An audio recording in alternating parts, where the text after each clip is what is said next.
Hi friends, வாங்க இன்றைக்கி சிம்பிளாக ஒரு ஃப்ரெஞ்ச் டோஸ்ட் ரெசிபி பார்க்க போகிறோம். நம்ம ப்ரெட்டை வச்சு செய்கிறது. இது எதர் 2 ப்ரெட்லேயுமே செய்யலாம். வீட் ப்ரெட் எந்த ப்ரெட்டாக இருந்தாலும். அதுக்கு பால் எடுத்துக்கணும். பால் பார்த்திங்கன்னா ஒரு 1/2 கப்பு. அதுக்கப்புறம் ஒரு 3 எக்கு ஆட் பண்ணுறோம். சினமம் தூள், பட்டை தூள் ஆட் பண்ணுறோம். அப்புறம் வெல்லம் ஒரு 2 ஸ்பூனு. அதுக்கப்புறம் உப்பு தேவைன்னா கொஞ்சம் ஒரு பிஞ்சு. நம்மக்கிட்ட வெண்ணிலா எக்ஸ்ட்ராக்ட் இருந்தால் அது கொஞ்சம் விடலாம், இல்லைன்னா வேண்டாம், அது ஆப்ஷனல் தான் வெண்ணிலா எசன்ஸு.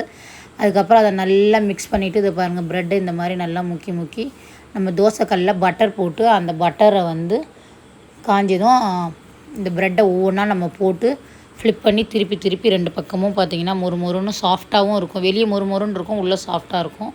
அவ்வளோ அதை பாருங்கள், ரெடி ஆகிடுச்சு. அதை எடுத்து வச்சு அது மேலே சாக்லேட் சிரப்போ இல்லை தேனோ எது வேணாலும் போட்டு பசங்களுக்கு கொடுக்கலாம். நான் தேன் தான் ஹெல்த்தின்றதால ஹனி தான் இதை பாருங்கள் இந்த மாதிரி போட்டு அப்படியே சர்வ் பண்ணேன். அவ்வளோதான். இன்னொரு நாள் இன்னொரு நல்ல இந்த மாதிரி ரெசிபி வீடியோவில் பார்க்கலாம். பாய். தேங்க்ஸ் ஃபார் வாட்சிங்.